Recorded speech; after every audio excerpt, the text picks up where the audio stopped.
大家好，我是秦苏珊律师。那今天的话呢，我跟我们的律师团队我们秦苏珊律师楼的合伙人 Sally Hung 律师讨论就是红通。然后呢，我也跟我们的这个 Craig 律师他以前呢是前 FBI 做了17年的辩护律师。我们今天将会讨论，如果你是中国人，你在中国有红通的话，你到了美国，美国政府是否有权利去逮捕你，并且把你就是遣返回中国，以及你在美国有红通的情况下，能不能申请庇护的身份。Hey, good morning, Judge Hung. Good morning. Hey, we're going to discuss about Interpol red notice. We do have some Chinese citizens come to the United States. Sometimes they get the red notice after they enter the United States. Sometimes they have red notice and then they escape to Canada or then finally to the United States. Can you educate the Chinese community as to what is a red notice? Because sometimes I don't think people know what red notice is. Okay. Interpol has levels of its investigative powers. They have yellow notices, green notices, red notices. Now, the red notice is something that they've earmarked as high priority, and this is something that has been a complaint that's been filed by a country with regard to one of its nationals that may be, located anywhere in the world. But take the United States, for instance. If the individual's in the United States and a red notice has been issued, the country wants that individual to come back to its native country. And the notice is couched in criminal terms generally, but one of the things, it is a political ploy to try and get people back into the home country so they can further persecute them with regard to political issues. Even if an individual gets a red notice, it's important that that individual takes the time and the effort to find out about the red notice, who issued it, and negotiate with Interpol concerning vacating that notice because it may be a political issue, not a criminal issue. That's a good point. Actually, Judge Hung, we've had clients consulted with us before. They really wanted to know if we can help them to vacate the red notice. You said if it's a political ploy, oftentimes people come to us, they say, I'm innocent because the Chinese government charged me with those crimes, but I actually didn't commit. Now I'm on Interpol red notice. I'm a fugitive. Is there any way your law firm can help me to vacate the red notice? So what's the procedure to request to remove the red notice or to vacate the red notice? This is a very complicated, a very time-consuming issue. It requires direct communications with Interpol. So the attorney, on behalf of the client, can contact Interpol and get the specifics of what the red notice is about, and can provide evidence to show that the red notice is unwarranted. If Interpol agrees, then that issue is taken, the person is taken off the red notice, or if it has something to do with a minor issue, the person may be downgraded to something yellow or green, which is not serious on the part of Interpol to warrant the person's arrest. It's only a demonstration of interest by the home country of the individual. But if the individual has convincing evidence that the home government is using this Interpol red notice as a ploy to get him to come back to the country, then they should engage with an attorney, negotiate with Interpol, and demonstrate that the red notice is just a ploy on the part of the home country to within their political grasp. People should take the extraordinary effort of doing that. Okay. Also, I think about several years back, there was a scandal. There was this director that works for a Chinese national, works for the Interpol. He was the director. I think he put a lot of Chinese citizens on Interpol red notice. Later, I think he was impeached. Do you know about that scandal? Yeah. Yes, he was, at the behest of the Chinese government, put into place at Interpol and was serving as a Chinese emissary to try and get the political dissidents that had left China to go back or targeted for removal to be to be sent back to their home country. It was discovered that the individual was, in fact, an arm of the People's Republic of China, and they were using Interpol as a means of trying to get dissidents back to China to punish them even further. When it was discovered, he was terminated from his job, and he was brought up on charges with regard to his unofficial acting in his official capacity. So yes, that was a major scandal with both Interpol and the Chinese government. Okay, so now I have a question for Craig. So Craig has a criminal defense background. Let me ask you this. Let's say if someone has Interpol red notice in the United States, can the United States law enforcement arrest them because they have a foreign arrest warrant and they have a red notice?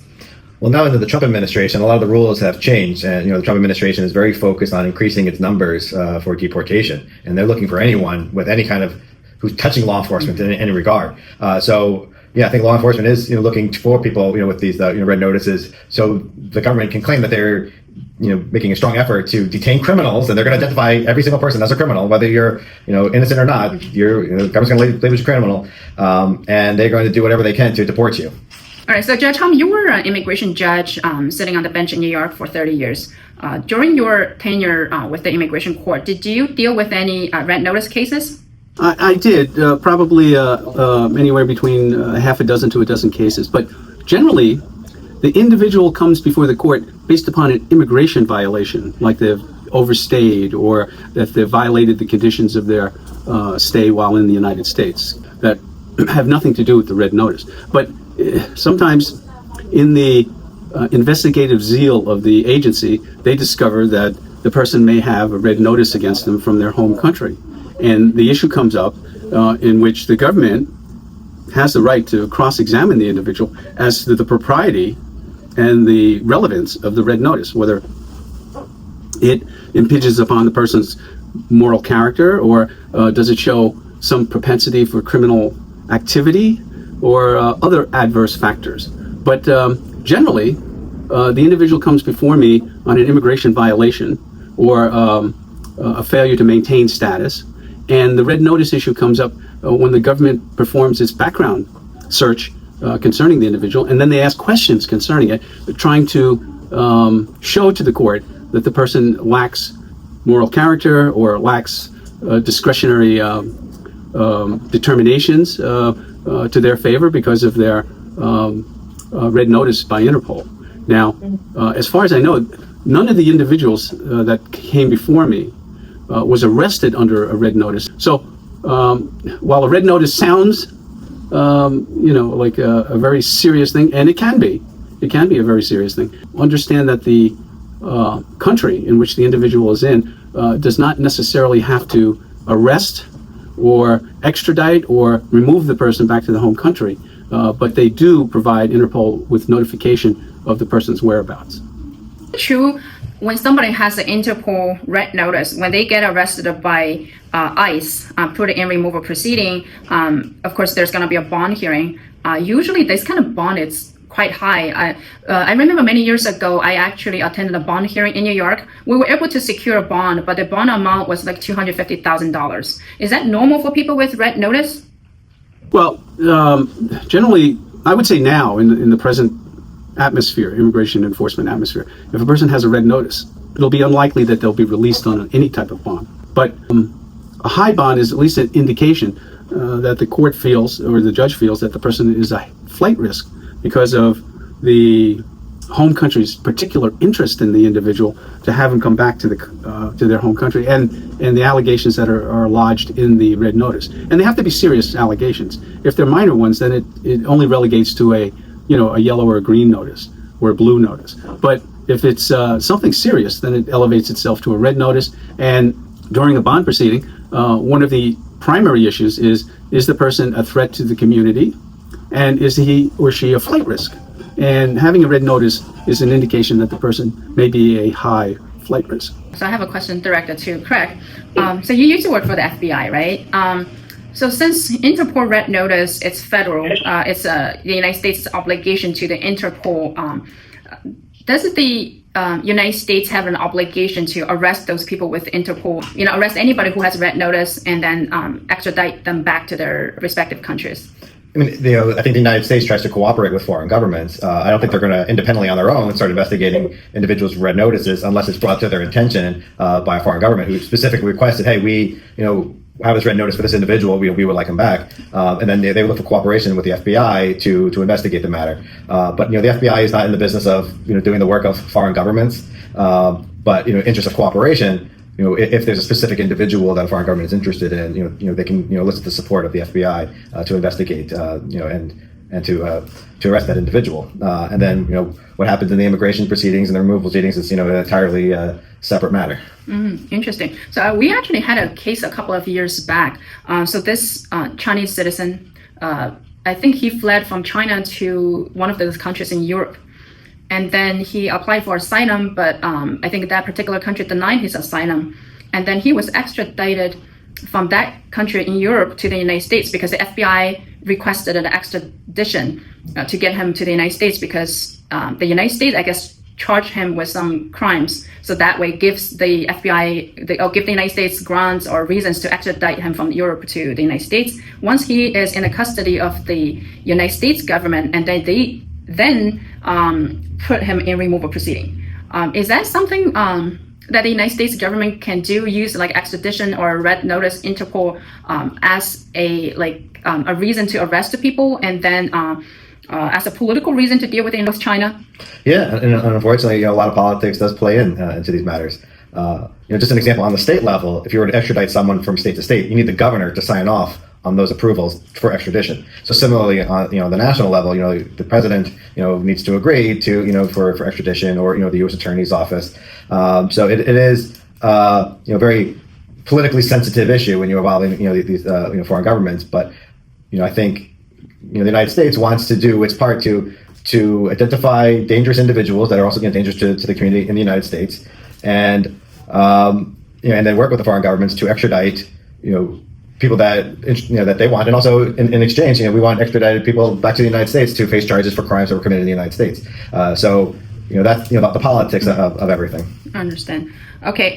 So back to Judge Hum. Let's say somebody who has a red notice, let's say a Chinese citizen has red notice for the individual hearings. Do you think expert witness would help for the case, or does that person doesn't need any expert witness? Because usually the government will use red notice, the arrest warrant from China, as evidence against this particular individual. So this case is more difficult than your regular asylum case, right? It is, but in any type of asylum case, it's important to have an expert witness to attest to the conditions of the person's home country, the human rights conditions, as well as adverse factors in terms of sending the individual back to their home country. The reason why the person left, does he have a subjective fear in terms of going back, and how is the conditions in the home country today either exacerbate or mitigate that situation. And having an expert to talk about that is very important for the court. Also, background information and background data provided by government agencies and not-for-profits that engage in human rights issues. They have reports that is beneficial to the court, and that should be provided as well. Having an expert to talk about that, to establish that it does exist, and the likelihood of that being the factor or a case in the particular individual would be helpful to the court. 我刚才呢跟我们的就是洪法官还有 Craig 律师，我们大概的讲了一下，就是红通具体什么是红通，也就是它就是你的国家你有逮捕令，然后你的国家把你放到了就是法国的这个国际刑警上面。那它分为就是黄色的通缉令跟绿色的通缉令，还有红色的通缉令。红色的通缉令的话呢是最严重的，如果说你有红色通缉令的话，那就意味着如果你有可能会被抓起来，然后遣返到你的母国，也就是说给你出红通的这个国家。那美国呢跟中国它是没有就是这个 extradition， 也就是说你如果来到了美国的话呢，你不会被就是美国的警察抓起来然后遣返到中国。 OK， 那刚才我们的洪法官也就是大概的就是讲了一下，就是如果你有红通的话呢，你也不用慌，你到了美国，那你可以在这边找我们的律师，找洪法官，找我以及我们的 Craig 律师，我们会联系国际刑警试图去取消这个红色通缉令，因为很多时候你被放到就是国际刑警上面有红色通知令的话呢，并不代表就是说你的这个逮捕令是有效的，或者说你的这个指控有效的。那我们呢会联系国际刑警去具体看你是因为什么原因放到了这个国际刑警上面去。一旦我们知道这些细节以后呢，我们就会联系国际刑警就去取消这个红色通知令。如果说你还有的情况下的话呢，你在美国，如果说你被抓了，像刚才 Craig 律师也讲了，因为 Craig 以前是在 FBI 工作的，他就说了，那美国政府一般你有红色通知令，你在美国的话呢，他不会去管你。那你一般被抓的话呢，是因为你在美国这边没有身份的。那洪法官刚才也讲了，就是说你没有身份，你被抓的话呢，那一般就是可以给你申请一个保释庭。那保释的时候呢，就是现在川普时代保释比较困难，但是如果说你能证明就是你不会潜逃，你也没有严重的犯罪记录，或者是你在美国这边的话呢有亲朋好友，或者说有一定的资产，或者是说有其他的一些关联，就是说能证明你会长期在美国居住下去的一些因素的话呢，他也会考虑给你这个一个 bond， 也就是说一个比较高一点的保释金。那还有就是说，那你保释出来以后呢，你要在这边申请庇护。那就是其实有红通的人的话呢，申请庇护，那具体要看你是因为什么原因就是被放到红通上面。那这些人的话呢，就是我们到时候上庭的时候会请就是专家去讲你这个红通它本身是无效的，或者是说你被起诉的这些案子或者是你的罪名其实它没有太大的这个法律效应。那还有就是说我们要看就是国家叫 country condition， 也就是说这个国家现在的具体的政治情况是怎么一回事。所以呢，就是如果你在你的母国，不管你是中国公民也好，或者其他的一些国家的公民，那你有红色通知令的话呢，我们建议你在第一时间内去联系秦苏珊律师楼。那我们的律师团队，不管是Sandy Ham 还是 Craig 这边的话呢，还有我们都会协助你，就了解你的案子情况，然后给你做一个详细的分析那感谢收看秦苏珊律师楼的这个律师访谈的这个屏幕。